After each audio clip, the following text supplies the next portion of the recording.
On peut commencer, puisqu'il est 10 heures juste.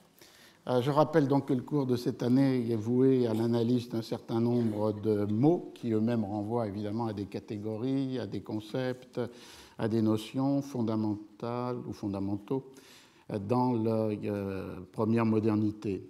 J'avais commencé avec le terme italien de sprezzatura. Nous avons suivi les traductions multiples qui pouvaient en être données, la difficulté de rendre dans différentes langues cette notion de nonchalance, de désinvolture, ce qui nous a conduit à rencontrer le terme de curiosité qui, dans certaines des traductions de Castiglione, l'espagnol, l'anglaise et la latine, servait pour désigner ce qui était l'envers, le contraire de la sprezzatura, c'est-à-dire l'affectation.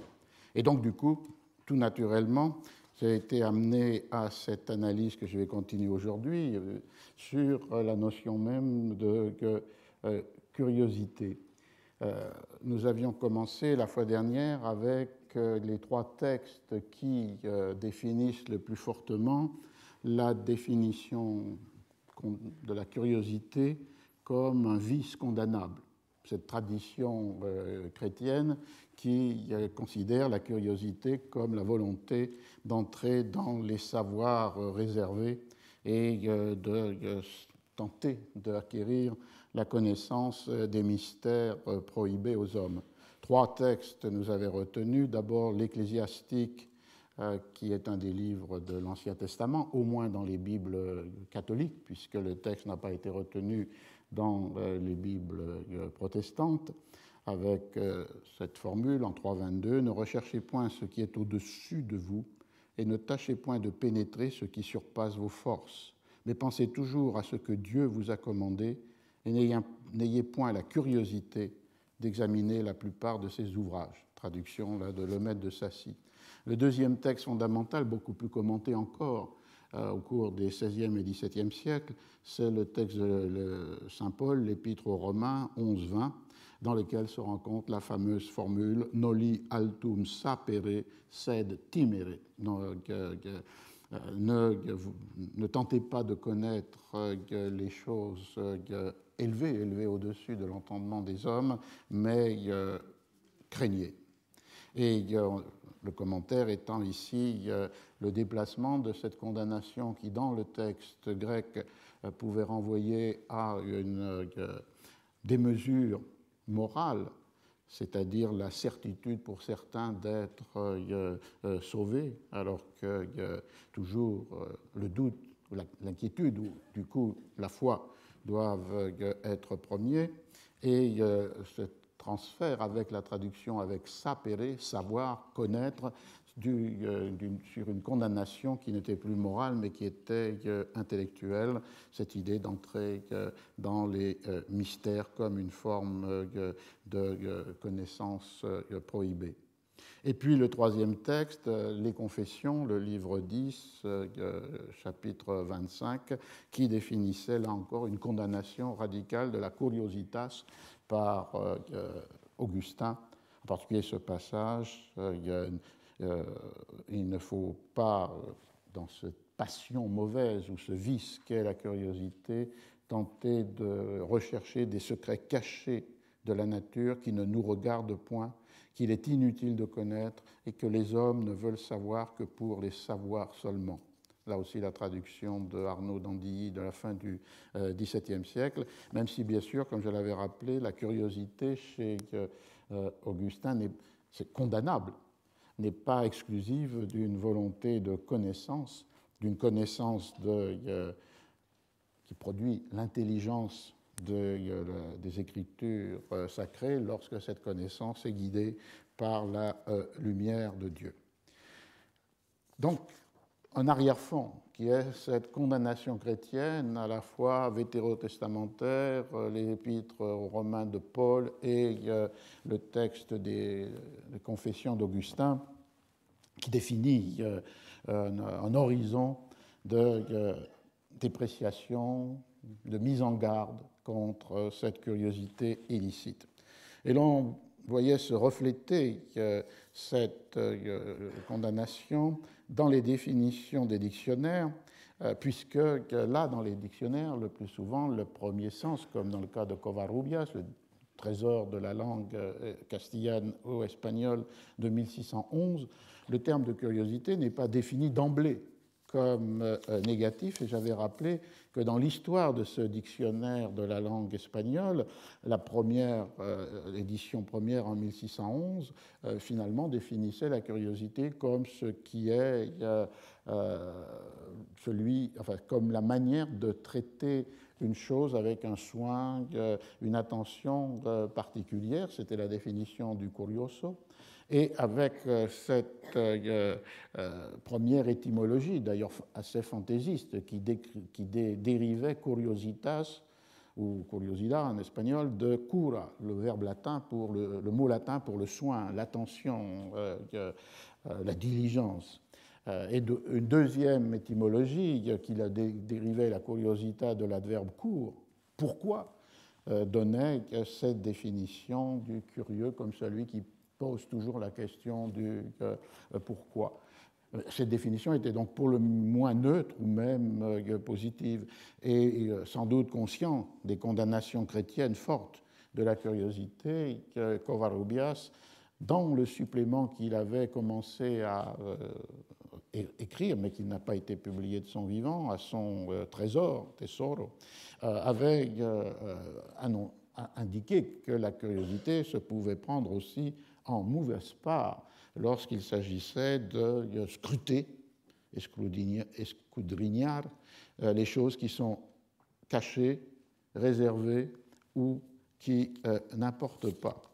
Et quand on continue l'histoire de ce dictionnaire, j'en étais arrivé là la fois dernière, il connaît une réédition, Covarrubias est mort, mais en 1673, le père Noidens, qui est un jésuite, va donner une nouvelle édition du Tesoro de la lengua castellana o española, et il va ajouter une réflexion étymologique qui renforce le sens négatif de la curiosité, disant, je traduis, je dis que le mot curieux ou curiosité dérive de l'adverbe court, pourquoi, qui est un adverbe de questionnement, et du nom, non plus de cura, non plus de soin ou attention, mais de ociosidad, oisiveté, parce que les curieux sont d'ordinaire paresseux et questionneurs. On voit du coup que le curieux est séparé de la définition qui pouvait être celle qui avait inspiré les traducteurs de Castiglione, l'attention, le soin. Alors, lorsqu'il était excessif, ça pouvait être considéré comme un équivalent de l'affectation. Mais lorsqu'il n'est pas excessif, il y avait là une définition positive de la curiosité. En déplaçant de cura à otium vers l'oisiveté, le père Noidens renforce cette définition négative, puisque le curieux, c'est celui qui est sans occupation, qui n'a ni office ni bénéfice, le paresseux, qui est, selon le tesoro, holgazán en espagnol, celui qui ne veut pas travailler, qui va errant par le monde et qui est oisif, et par là même toujours menacé d'être proche de ceux qui vont partout, volant et dérobant. On voit que cet rapprochement qui va me servir de trame maintenant entre la curiosité et la ociosidad, entre la curiosité et l'oisiveté, ne peut que renforcer cette vision négative, non pas forcément directement liée avec une caractérisation de la condamnation chrétienne, mais sur le rapport étroit entre l'oisiveté et la curiosité. Et comme on l'avait déjà rencontré dans le supplément manuscrit de Covarrubias, Noidens va retourner à ce premier maître de la curiosité, qui est le serpent dans Genèse 3.1, lorsqu'il dit à Ève « Cur praeke bit vobis Deus », que la traduction de le maître de Sacy. Or, le serpent, qui était le plus fin de tous les animaux que le Seigneur avait formés sur la terre, était le plus fin de tous les animaux que le Seigneur avait formés sur la terre. Et il dit à la femme, « Pourquoi Dieu vous a-t-il commandé de ne pas manger du fruit de tous les arbres du paradis ?» Et donc, du coup, c'est cette curiosité illicite qui va entraîner la perte.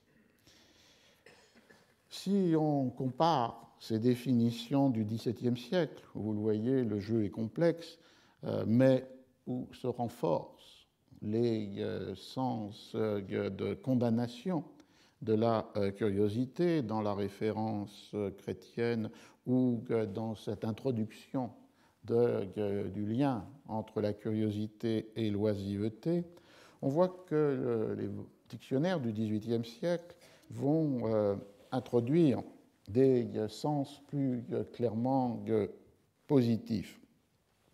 Dans le cas de la langue espagnole, on peut comparer le Covarrubias avec ses trois états. L'édition de 1611, les suppléments manuscrits, sans doute écrits en 1611-1612 par Covarrubias et la réédition de Noydens en 1673. On peut comparer avec les dictionnaires de l'Académie royale qui commencent dans les années 1720. Sans doute sur l'imitation de l'Académie française qui publie, j'y viendrai, un dictionnaire de première édition en 1693. Dans ce dictionnaire, que l'on appelle dictionnaire des autorités, parce que c'est un dictionnaire qui donne de nombreux emplois des mots dans un corpus défini au début de chaque tome comme les autorités qui sont citées. On voit que donc la curiosidad apparaît dans la lettre C comme il se doit, et c'est le second volume publié en 1729. Là, il y a 4 entrées pour curiosidad, et la première est d'emblée liée à une connaissance qui est légitime.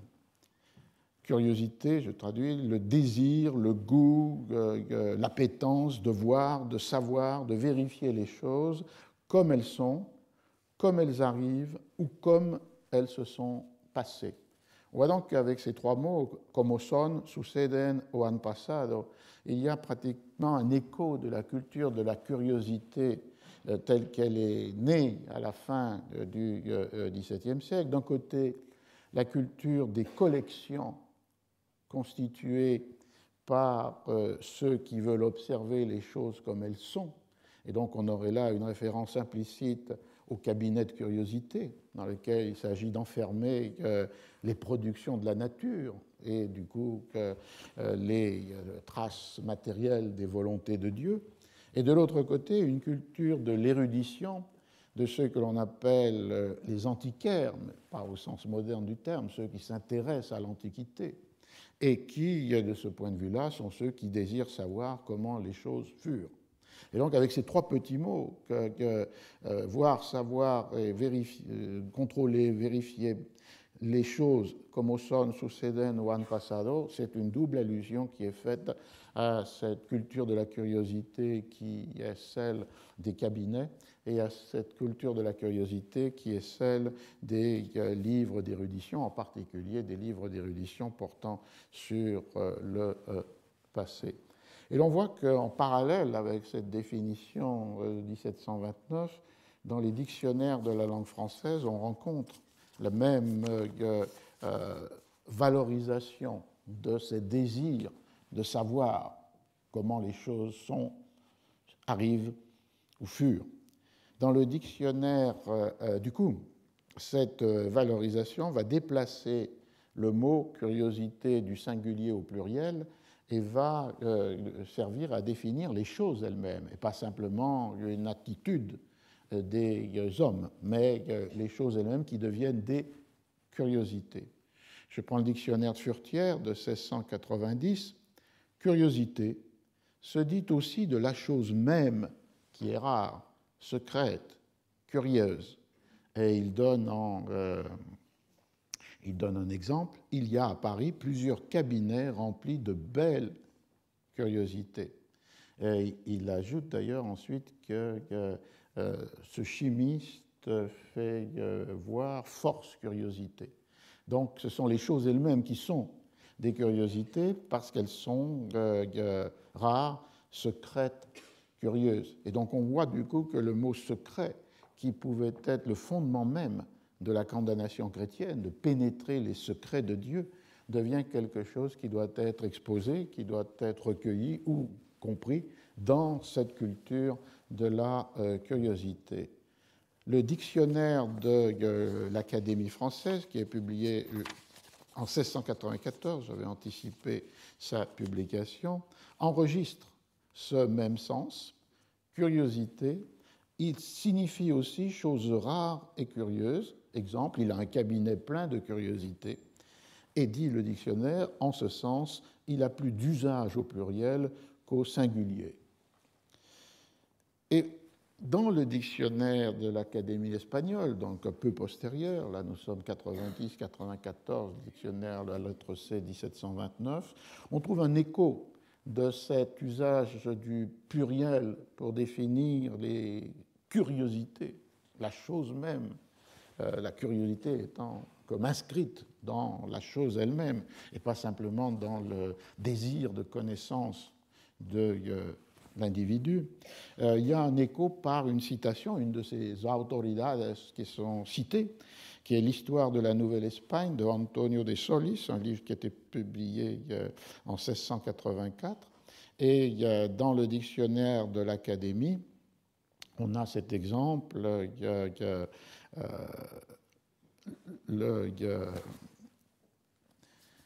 Il a envoyé ensuite le cacique le cacique a envoyé pour préparer sa visite un cadeau, un présent de bijoux d'or et autres curiosités, otras curiosidades, qui valaient jusqu'à 2000 pesos.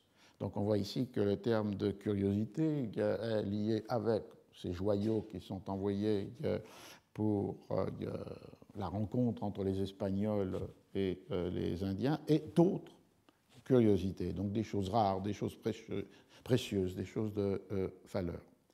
Mais on voit que dans le dictionnaire de l'Académie royale, à l'inverse de la réédition de Noydens, l'étymologie qui liait curiosité à cura, soin, attention, n'a pas disparu. Le dictionnaire indique curiosité. On nomme aussi ainsi le soin, l'attention, c'est cuidado et diligencia, que l'on met pour faire une chose avec perfection et beauté, hermosura. Et là, le dictionnaire cite une autorité que je vais m'arrêter un instant. Il cite comme autorité Sainte Thérèse, qui écrit dans sa vida, son autobiographie, un texte qui a été publié en 1588 en Espagne, donc Thérèse d'Avila. Le dictionnaire cite l'exemple j'eus pendant longtemps une curiosité pour un soin extrême.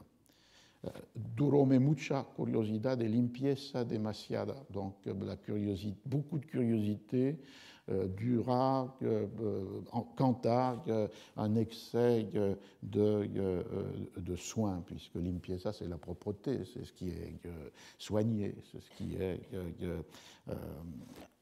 correctement fait. Et alors ceci renvoie à un passage dans la vie de Thérèse d'Avila, qui est un texte fondamental, bien entendu, dans la tradition espagnole, et qui, je ne sais pas si je l'ai oublié, voilà, et qui a été traduit en français par ce groupe que nous avons rencontré, je ne l'avais pas imaginé au commencement, qui est le milieu des messieurs de Port-Royal, puisque c'est de là qu'est née la traduction de Le Maître de Sacy de la Bible. C'est de là qu'est née la traduction que nous avons utilisée la semaine dernière des Confessions d'Augustin par Arnaud d'Andilly, aidé par son frère Antoine Arnaud, le grand Arnaud, et c'est le même Arnaud d'Andilly qui a traduit les textes spirituels, à commencer par la Vida, par la vie de Sainte Thérèse d'Avila, comme s'il y avait un lien d'ailleurs entre le retour à une possibilité de l'écriture en langue vulgaire, une référence augustinienne qui est fondamentale dans le monde, le milieu janséniste ou jansénisant, et cette attention pour l'expérience mystique de Thérèse d'Avila.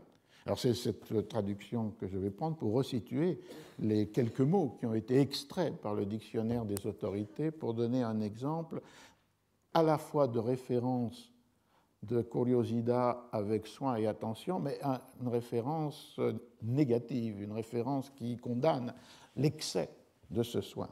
Voilà ce paragraphe de Thérèse d'Avila lorsqu'elle est encore jeune fille. Je commençais de prendre plaisir à m'ajuster et à désirer de paraître bien. J'avais un grand soin de mes mains et de ma coiffure. J'aimais les parfums et toutes les autres vanités. Et comme j'étais fort curieuse, je n'en manquais pas. Mon intention n'était pas mauvaise, et je n'aurais pas voulu être cause que quelqu'un offensât Dieu pour l'amour de moi. Je demeurais durant plusieurs années dans cette excessive curiosité, sans comprendre qu'il y eût du péché. Mais je vois bien maintenant qu'il était fort grand. Et vous voyez que Arnaud d'Andilly a traduit cette phrase citée par le dictionnaire des autorités, durome mucha curiosidad de limpieza demasiada, avec cette « je demeurais durant plusieurs années dans cette excessive curiosité ». La curiosité, là, entendue comme l'attention, un soin pour des choses vaines. Et dans ce cas-là, c'était donc l'apparence du corps ou les plaisirs des parfums, définis comme toutes ces autres vanités. On retrouvera tout à l'heure, un peu plus tard, Thérèse d'Avila et ce passage dans la vie. Mais l'important ici est qu'elle emploie deux fois le mot curieux, qui respecte Arnaud d'Andilly. Les choses, elle était fort curieuse de toutes ces vanités, et d'autre part, cette curiosité était une excessive curiosité. Alors la distance entre la distance qui est prise par rapport au premier sens avec lequel j'ai commencé dans ce dictionnaire, c'est-à-dire celui du savoir, du curieux qui veut connaître les choses comme elles sont, comme elles arrivent et comme elles se sont passées, cette distance est encore plus forte dans les trois autres exemples pris par le dictionnaire des autorités et qui, toutes, d'une manière ou d'une autre, retournent à la condamnation. Et on a vu que même la citation du texte de Thérèse d'Avila pouvait être dans ce contexte, puisque cette curiosité était une curiosité dirigée vers les vanités qui sont autant de péchés. Alors une autre citation dans le dictionnaire des autorités vient du manuel de Martín Navarro de Azpilicueta, c'est-à-dire le manuel pour les confesseurs et les pénitents, un texte publié en 1554, qui identifie la curiosité comme un péché véniel, mais un péché quand même. Curiosité est vouloir savoir d'une manière désordonnée et excessive ce qui est toujours un péché véniel, dit le texte de Azpilicueta. La seconde citation, dans cet horizon-là, chrétien, est plus fidèle encore à la tradition de la condamnation augustinienne. Elle provient du père Ribadeneira dans les Flos Sanctorum, ou livre de la vie des saints, où Ribadeneira indique « Nous devons toujours nous efforcer de connaître notre bassesse et la grandeur du Seigneur, et révérer avec humilité ses mystères, et non pas les scruter avec une vaine curiosité. » L'association de vanidad et de curiosidad dans Thérèse d'Avila se retrouve ici dans cette formule qui devient comme un leitmotiv, vana curiosidad. La curiosité est vaine en elle-même. Et puis finalement, la troisième citation, retourne au jardin biblique, puisqu'elle va retrouver ce que le padre Noydens avait introduit avec l'idée de la figure emblématique de la curiosité qui est celle du serpent dans la Genèse. Et ici, c'est une citation d'un autre père, Juan Martínez de la Parra, dans un livre qui a pour titre Lumière des vérités catholiques, Luz de Verdades, en 1705, où il dit « J'allais dire que la curiosité est née avec les hommes, mais je trouve que même avant la naissance des hommes, déjà de la première femme était née la curiosité, et de sa curiosité était né tout notre malheur. » Et donc c'est la référence à ce serpent incitant la première femme, avant même la naissance des hommes, de l'humanité, à commettre ce péché de curiosité. On voit donc que curiosidad, qui pouvait apparaître dans la première définition comme un désir de savoir légitime, est assombri par la multiplication des références aux autorités, les trois que je viens citer, toutes situées par des textes de la discipline catholique, et donc du coup de la condamnation chrétienne. Et quand l'étymologie réapparaît de curiosité comme soin ou attention, la citation est celle de Thérèse d'Avila qui montre qu'il s'agit là d'une vanité. On retrouve la même tension, mais avec le même poids donné à la condamnation dans le mot curioso, curieux, de ce dictionnaire de l'Académie 1729, l'Académie espagnole, la tension entre la curiosité comme péché, comme tentation, comme vanité, et la curiosité comme connaissance. Le curieux, c'est celui qui traite les choses avec attention ou celui qui se voue à scruter celles qui sont très cachées et réservées.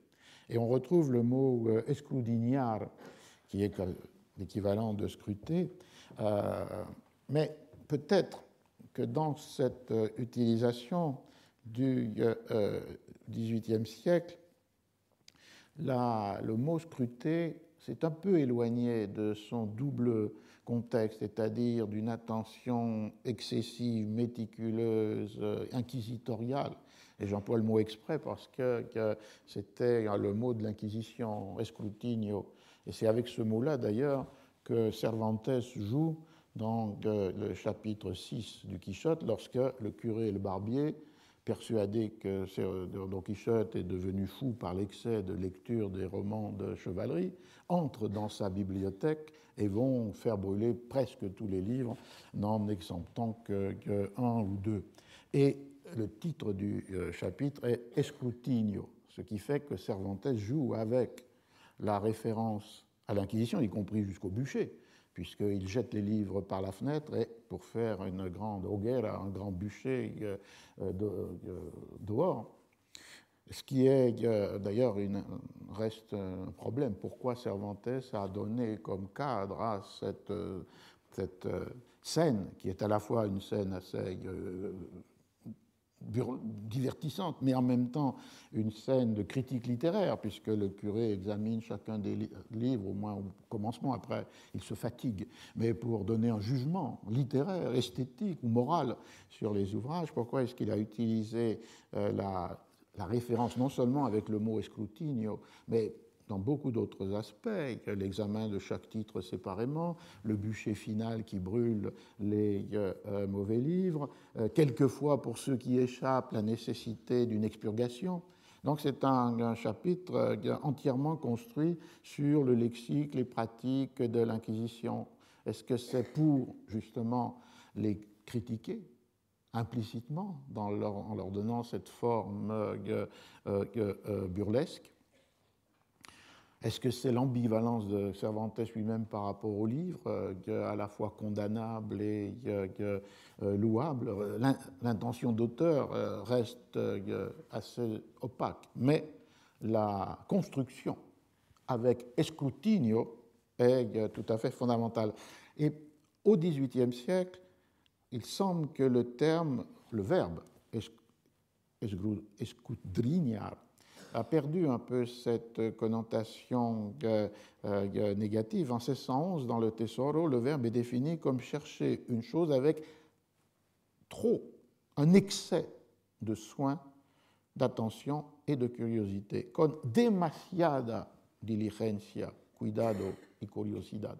Et en 1729, le même verbe, escudriñar, devient simplement examiner, vérifier, chercher, à savoir avec soin et attention une chose en investiguant, en recherchant et en reconnaissant ses qualités et ses circonstances.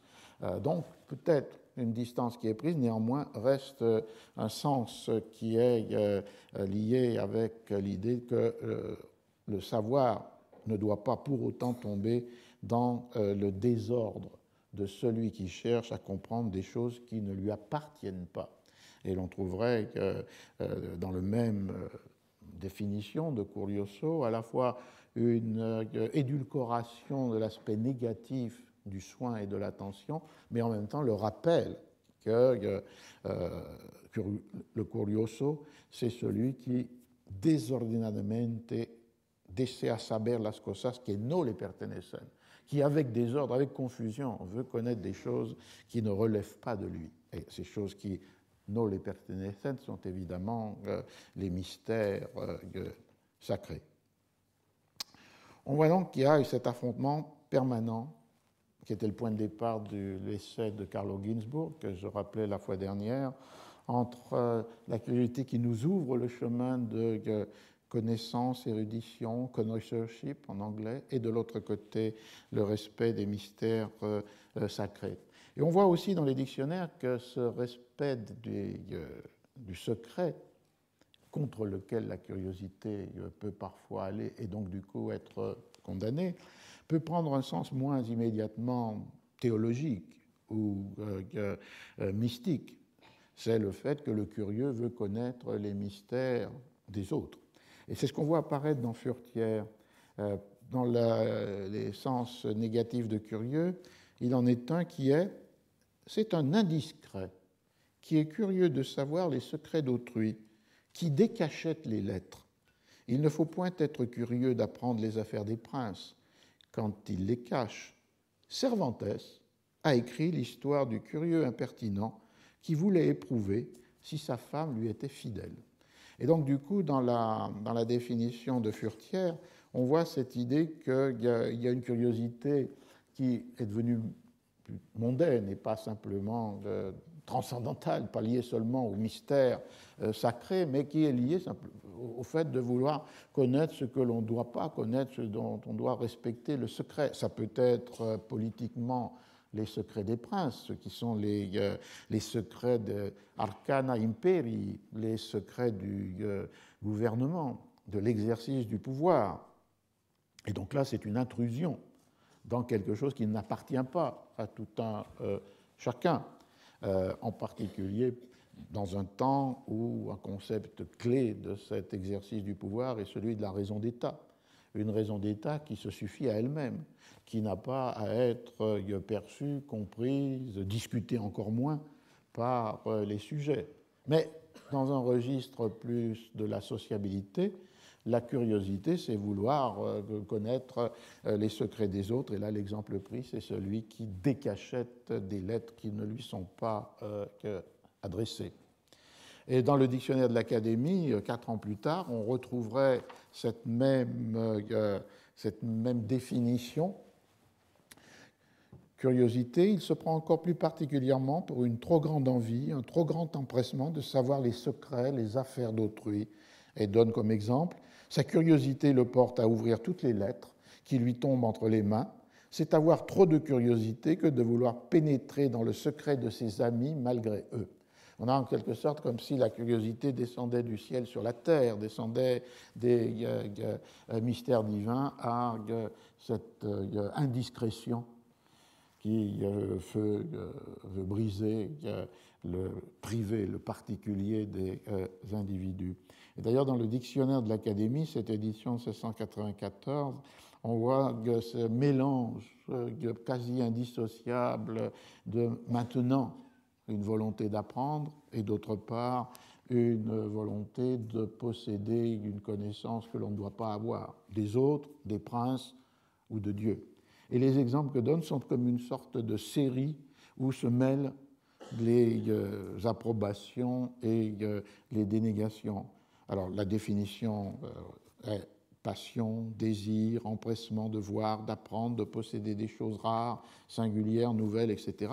Et puis ensuite, il y a toute une série de formules qui montrent ce chaos ou cette alternance. Grande curiosité, louable curiosité, curiosité blâmable, sotte curiosité, curiosité impertinente, curiosité défendue. Il eut la curiosité de voyager, la curiosité de voir et d'entendre. Il a peu de curiosité, trop de curiosité, aller par curiosité en quelque lieu, satisfaire, contenter sa curiosité n'est pas en tableau, médaille, etc. Donc une série de types d'emplois qui sont donnés à la suite, et vous l'avez entendu, avec une alternance permanente entre condamnation et louange. Peu de curiosité dans le domaine de la connaissance est blâmable, mais trop de curiosité dans le domaine de la connaissance des choses sacrées ou politiques ou du particulier est elle aussi blâmable.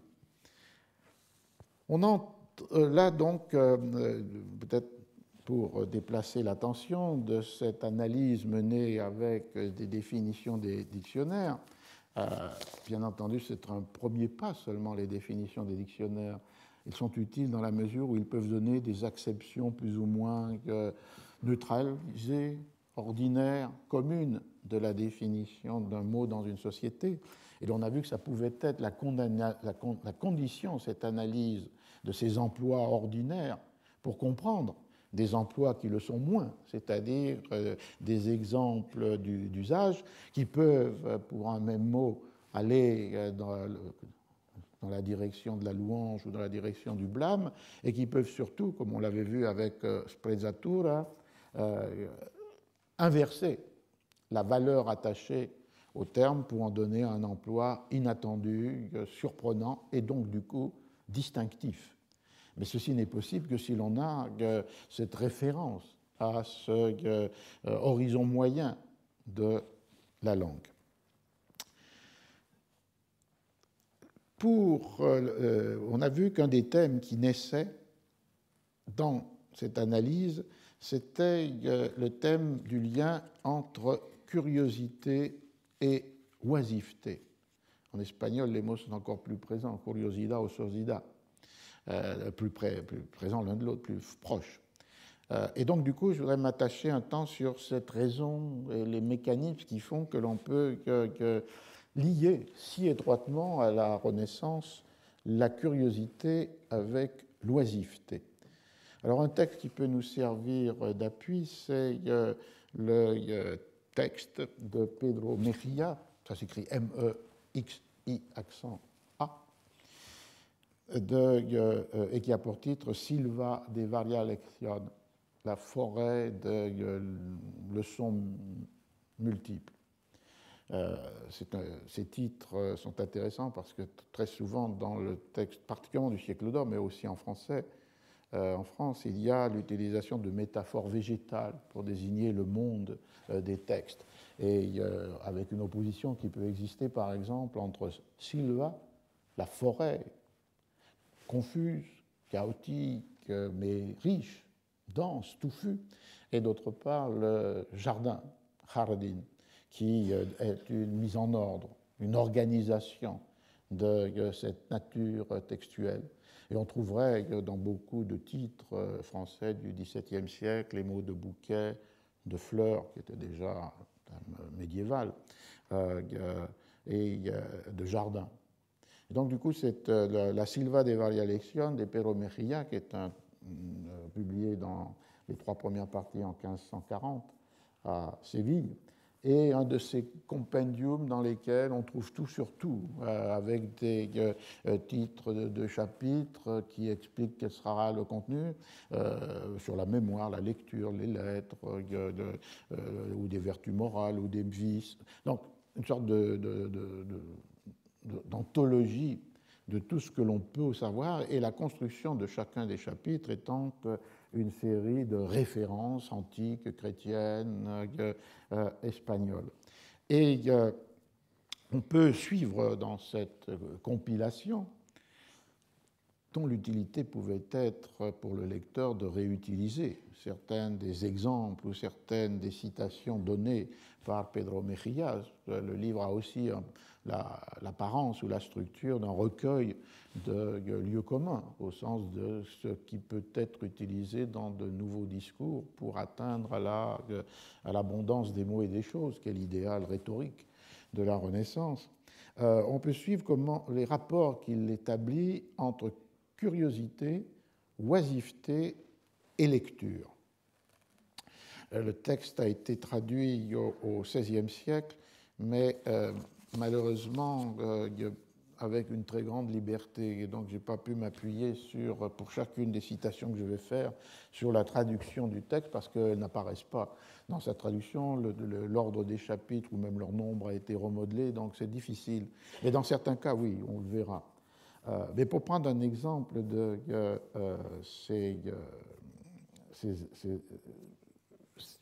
cette présence de la curiosité dans le livre lui-même, à la fois sans doute comme un objet de l'analyse et comme la destination du texte. Un premier exemple, ce serait dans la première partie, le chapitre 40, là je cite avec les chapitres dans l'édition espagnole, qui est voué, pour vous donner un exemple de cette système mental, cette conception des catégories, c'est voué à quelque chose de notable qui arrivèrent de la même manière en des lieux ou des terres différents, non, qui arrivaient de la même manière dans des lieux différents, par exemple, les mêmes choses arrivèrent chez les Grecs et chez les Romains, ou bien, il ajoute, qui arrivèrent dans des lieux et à des hommes qui portaient le même nom.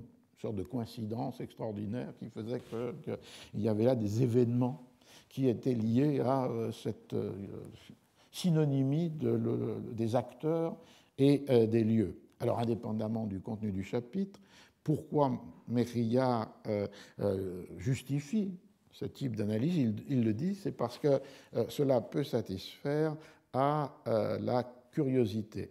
Je cite, des cas qui arrivèrent et des faits notables qui se produisirent de la même manière chez les Romains et chez les Grecs, que Plutarque a fait un parallèle fameux, où il donne de grands et de notables exemples que pourrait voir ici l'ami et curieux des histoires.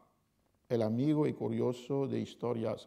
Donc vous voyez la structure d'une compilation de compilations. Plutarque a compilé des parallèles qui existaient pour des événements ou pour des individus ou pour des actions entre les Romains et les Grecs. Et comme Mejía les cite, le lecteur qui est un ami et qui est un curieux des histoires, de ce qui est arrivé dans le passé, va pouvoir trouver là immédiatement ces exemples. Et Pedro Mejía assigne à son livre constamment cette capacité de transmettre un savoir qui va satisfaire les curiosités, la curiosité des curieux. Au chapitre 30 de la troisième partie, qui est un chapitre qui, lui, est voué à un savoir géométrique, astronomique, c'est-à-dire le titre du chapitre, où l'on met quelques recommandations et manières pour pouvoir prendre parfaitement ou tracer parfaitement la ligne méridienne et l'ombre du milieu du jour.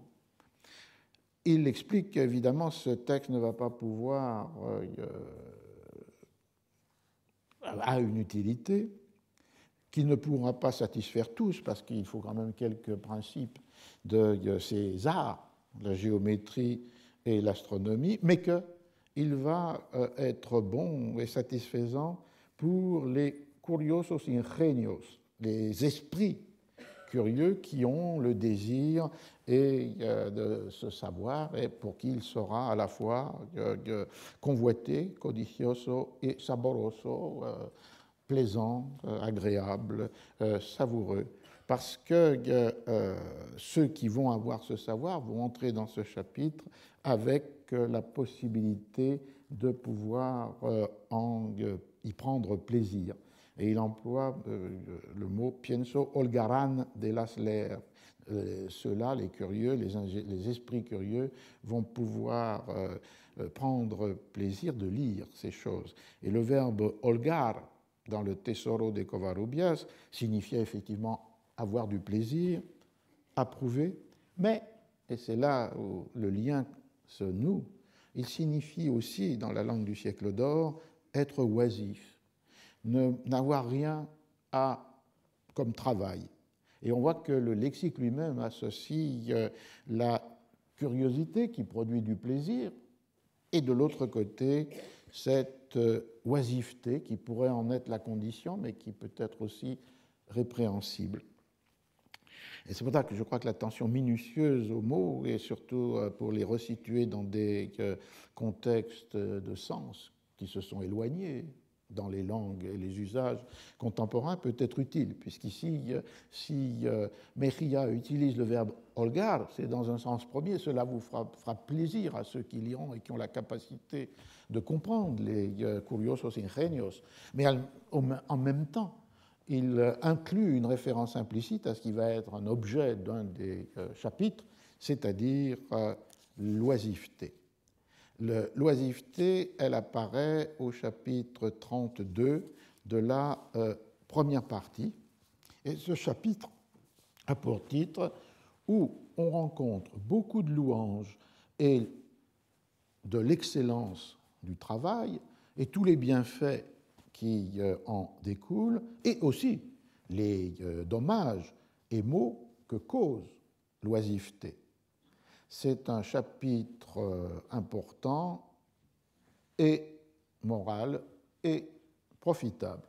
Et au début de ce chapitre, qui lui a été traduit au XVIe siècle, mais cette partie-là n'a pas été traduite, Mejía s'adresse à son lecteur qui peut être un peu surpris, voire même furieux, enojado, de voir le titre de ce chapitre, les bienfaits causés par le travail, los bienes causados por el trabajo. Pourquoi? Parce que le travail est la chose la plus évitée ou odieuse communément à tous les hommes. Et donc, pour justifier cette louange du travail et contre une opinion commune qui pourrait le considérer comme pesant ou contraignant, Pedro Mejía non seulement va développer toute une série d'exemples qui justifient la beauté ou l'importance du travail, mais aussi, et c'est notre propos, tout ce que l'oisiveté produit comme maux et comme dommages. Le premier type de dommage, c'est que dans l'oisiveté se multiplient tous les vices. Et il cite là, comme nous l'avons déjà rencontré dans un autre contexte, l'Ecclésiastique, traduit ainsi par le traducteur français du XVIe siècle, oisiveté enseigne beaucoup de malice, la paresse par laquelle les vices se multiplient. C'est la paresse par laquelle les vices se multiplient. Donc, première condamnation biblique, condamnation morale, l'oisiveté mère de tous les vices. L'oisiveté enseigne beaucoup de malice. Mais il passe ensuite sur un second registre, qui est la condamnation de l'oisiveté parce qu'elle détruit les corps. L'exemple est le suivant. Oisiveté gâte la complexion, corrompt les bonnes humeurs et les mauvaises viennent à maîtriser, à commander, à dominer. C'est la traduction française. Et pour justifier cela, Pedro Mejía, selon cette technique d'accumulation des autorités, cite la condamnation par les médecins. Il rappelle que, je cite, « les esprits des hommes, s'ils ne s'exercent, ils demeurent paresseux, et l'âme et le cœur se consument, toutes les forces du corps s'en affaiblissent et s'en trouvent flasques. » Donc condamnation de l'oisiveté pour des raisons médicales, mais cette condamnation qui a aussi cet aspect somatique et pas seulement moral, est une condamnation rencontrée dans les Écritures saintes, en particulier non seulement l'Ecclésiastique, mais aussi le livre d'Ézéchiel, les Proverbes, les épîtres de Saint Paul, et donc du coup une réprobation de tous ces maîtres, médecins, bibliques, et l'injonction. Employons donc dorénavant le temps en bon et honnête exercice et fuyons oisiveté que jamais ne sut faire chose qui vaille. On a donc là l'ensemble des raisons de condamnation de l'oisiveté. On pourrait penser assez distante de la curiosité, sauf que l'oisiveté, comme mère de tous les vices, engendre aussi la curiosité dans son sens négatif. Mais dans cet chapitre, Merilla se souvient aussi qu'en latin, dans le monde romain, l'oisiveté n'était pas toujours et dans toutes ses formes condamnée. Et il en vient à un texte de Cicéron, De Officiis, qui, à propos de Scipion l'Africain, disait « En son oisiveté, il pensait à ses affaires ». Et du coup, dans le raisonnement de Merilla, l'oisiveté, comme il le dit, peut quelquefois être licite. L'honnête repos et récréation est quelquefois licite. Et il convoque Sénèque et Plutarque pour justifier cette oisiveté licite ou utile dans laquelle on peut penser au negotium des affaires, quelles qu'elles soient, politiques, mondaines, économiques, dans l'otium, l'oisiveté. Alors il cite Sénèque, « Le moral Sénèque allègue qu'oisiveté sans lettres ou études est la mort ou la sépulture de l'homme, et que ceux-là seulement qui s'exercent en sapience sont ceux qui savent et ont la vraie oisiveté, qui est opposée à l'autre, el justo ocio dans le texte original. » Et il ajoute la référence à Plutarque, puisque, dit Plutarque, Plutarque veut que le sage dépense son temps en l'exercice de science et prudence. On voit que lorsque la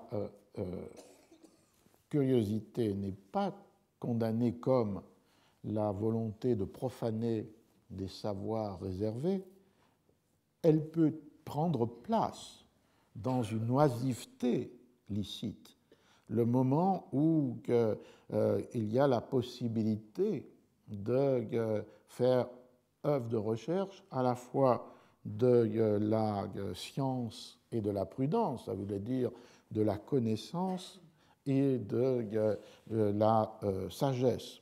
Et de là l'idée de sapiens dans la traduction, qui peut être un savoir moral sur les choses à faire, et d'autre part une connaissance des choses. Et néanmoins, Merilla va maintenir l'idée d'une distance entre cet effort de connaissance rendu lisible dans une oisiveté qui est occupée par la recherche du savoir ou de la sagesse, et d'autre part la vérité, puisque ce désir de connaissance n'est pas forcément tourné ou acquérant des connaissances vraies. C'est au chapitre 46 de la première partie qui, dans son, comme objet, a de certaines années de la vie humaine que les anciens jugèrent les plus dangereuses et pour quelle cause. Donc, cette sorte de croyance qu'il y a certaines années certains âges de la vie qui sont plus dangereux que d'autres. Et là encore, indépendamment du contenu du chapitre, il indique que j'ai voulu écrire ces choses plus par curiosité et exercice que pour foi que j'ai ajouté, encore qu'elle ne soit du tout impertinente. Donc l'idée qu'on peut avoir une curiosité qui est légitime sans que pour autant d'ailleurs elle implique ni la vérité de ce qui est son objet, ni la vérité des choses elles-mêmes. Dans le chapitre 2 de la 4e partie, qui est ajoutée en 1551 à une réédition, la matière qui est traitée, c'est celle des anneaux qui sont supposés avoir des vertus morales ou physiques en relation avec l'astrologie. Et Mériadi, celui qui le désire rencontrera des choses curieuses et agréables dans ce chapitre, encore que je ne le donne pas entier crédit et que je n'ai éprouvé ou prouvé aucune de celles-ci. On voit donc que la curiosité peut être légitime, mais en même temps maintenue à une certaine distance de la vérité des choses et de la vérité des savoirs des choses, puisqu'elle ne garantit pas que ces choses qui l'attirent et dont elle s'empare soient véritables. Alors je termine avec un dernier commentaire sur Mejía. Pourquoi s'attarder à ce texte de la Silva de Varia Lección? Parce qu'au-delà de cette réflexion qui lie oisiveté et curiosité, on l'a vu avec beaucoup de subtilité et de distinction entre les formes de l'oisiveté, celle qui est mère de tous les vices et celle qui permet un temps pour le savoir ou la sagesse, et d'autre part avec cette curiosité qui là est valorisée, mais en même temps tenue à distance de la vérité. On voit que dans ce livre, il existe aussi, en quelque sorte, la situation de l'écriture du texte à l'intérieur de cette réflexion sur le temps libre et le savoir ou le désir de savoir. Puisque dans la préface du livre, Mejía indiquait « J'ai voulu vouer ces veilles, c'est-à-dire le travail qu'il a fait durant ces veilles, à ceux qui ne comprennent pas les livres en latin. Et c'est surtout eux qui, je voudrais qu'ils me remercient pour ce travail, parce que d'abord ce sont les plus nombreux, et parce que ce sont ceux qui ont la plus grande nécessité ou le plus grand désir de savoir ces choses. Donc le fait d'avoir compilé et donné en langue romance et en castillan tout ce savoir de latin est la tâche que s'était assignée Pedro Mejía. Donc on voit une tâche de divulgation, une tâche de diffusion de cette connaissance qui renvoie aussi à cette idée que ceux qui peuvent y être intéressés ne connaissent pas ou plus nécessairement le latin. Et il ajoute: combien d'études, combien de travail il m'a coûté pour écrire et ordonner cette œuvre, et combien de livres il m'a été nécessaire de lire et voir pour cette tâche. Cela, je le renvoie au judicieux et aimable lecteur. Esto yo remito al discreto y benigno lector. Je traduis par aimable lecteur, celui qui aura de la bienveillance, mais aussi le terme important dans toute l'Espagne du siècle d'or de discreto, qui voulait dire celui qui a du jugement, celui qui a une capacité à juger. De là l'opposition qui était systématique entre discreto et vulgo, le vulgaire qui n'a pas cette capacité de jugement, qui peut suivre les erreurs, qui est dépourvu de sens de la pondération, et le discreto qui a cette capacité de jugement, donc le judicieux lecteur. Et l'on voit que le cas, Pedro Mejía est l'incarnation même de ce qu'il disait dans son texte à partir de Cicéron, c'est-à-dire le negotium à l'intérieur de l'otium, puisque lui-même est en des charges publiques très nombreuses.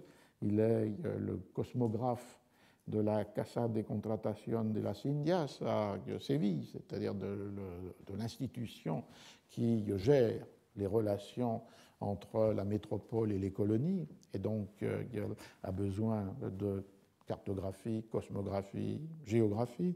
Il est aussi un officier de la municipalité, du Cabildo de Séville.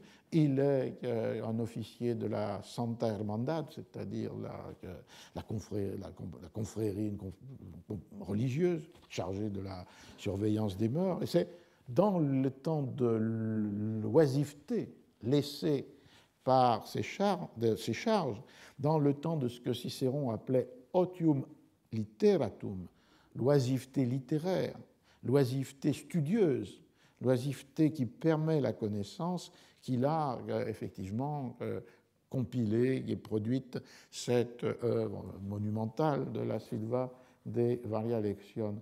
Donc, pour terminer cette première partie, on voit qu'avec Mejía, nous sommes invités non seulement à lier curiosité et oisiveté, mais que l'on est invité aussi à lier la curiosité avec la lecture et avec des pratiques de lecture qui sont celles du XVIe siècle, et c'est avec elles que je voudrais continuer cette exploration de la curiosité pour finalement revenir à la notion dans la seconde partie. Alors nous prenons comme à notre habitude 5-6 minutes pour cela, on reprendra, je ne sais pas, 8.